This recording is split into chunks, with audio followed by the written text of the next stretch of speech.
На ливче испешано со мастило од кое се подсетуваше, екс-министерот за транспорт и врски Милјана Киевски ги кажа аргументите во судот со кои бара да излезе од чутка. Тој и неговите адвокати образложува речиси 2 часа.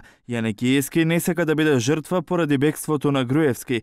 Тврдеше дека немал сметки во странство, а ако СЈО докаже и потврди релевантна институција, тогаш ќе потпишал спогодба. Екс-министерот негира дека барал амнестија од Иванов, зборувал за политичката состојба. СЈО 2 години проверува дали имам сметки во странство. Баш сега најдоа да откријат дека сум отворил сметка. Притворот е даден, одговорно тврдам, само по службена белешка од ДУБК при МВР, која е фингирана. Јас со Иванов се познавам уште пред 10 години кога беше професор на Скопскиот универзитет.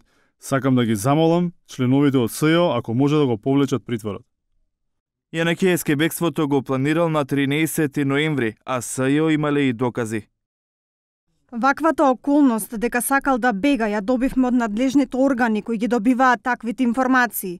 Беше доставена службена белешка во која беа наведени детали дека обвинетиот се подготвува да бега.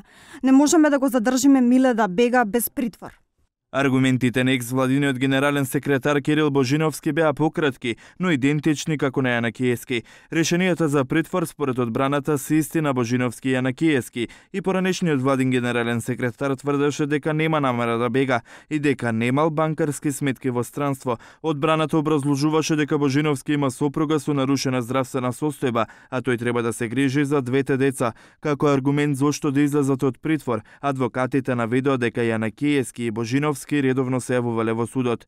СЈО побара од апелација да останат притворите за двајцата поранешни владини функционери.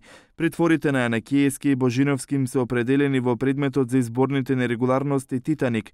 Тие пред 2 недели беа спроведени во Скопскиот истражен затвор Шутка.